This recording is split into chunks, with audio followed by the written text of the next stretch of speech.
window. And my son said to me that really moved me.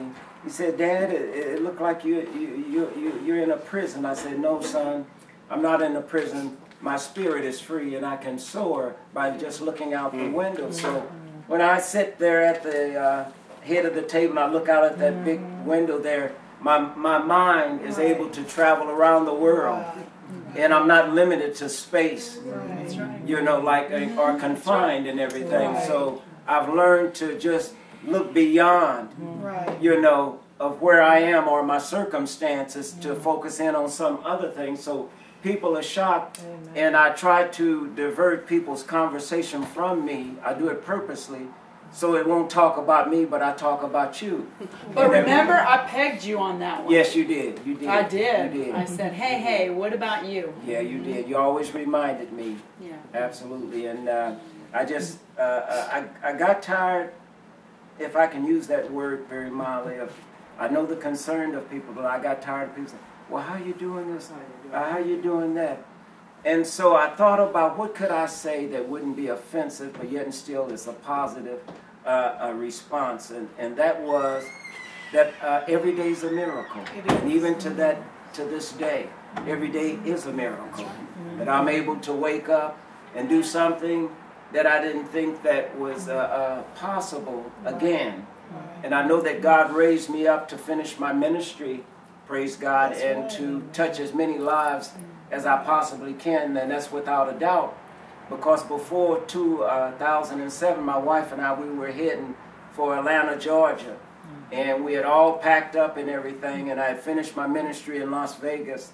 And people kept asking me, "Well, what are you going to do now? Are you going to open up another church?" and so forth and so on. And I said, "I'm waiting for my next assignment," not realizing that my next assignment would be dealing with my health. Because at 62, I've never been ill in my life before. And I've been always athletic. And here it's different. But yet and still, I thank God because the Lord showed me a vision. And I never saw a vision before. I was lying down, I was in bed, I just taken my daughter to school. And just for a moment, after I laid back down to get 10 or 15 more minutes of sleep, the Lord took me in a vision. And all I could hear was an angelic host of speaking in a foreign tongue. And we call it speaking in tongues. I couldn't see no faces, but all I could see was my image of myself with my hands lifted up to heaven.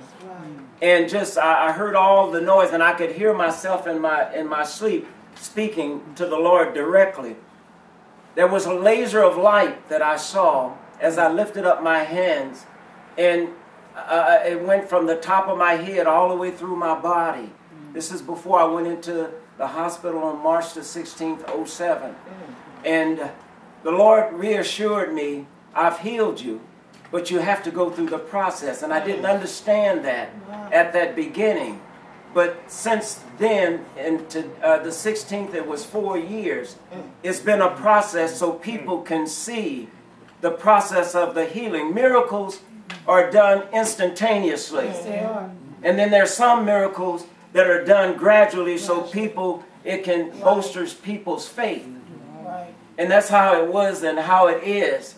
And people have come to me as I've ministered in different churches, and they've said, I'm going through the same thing that you have gone through, but you've encouraged my heart. And when they said that, and it all came together, all the pieces of the puzzle, why God raised me up. And I know it's God.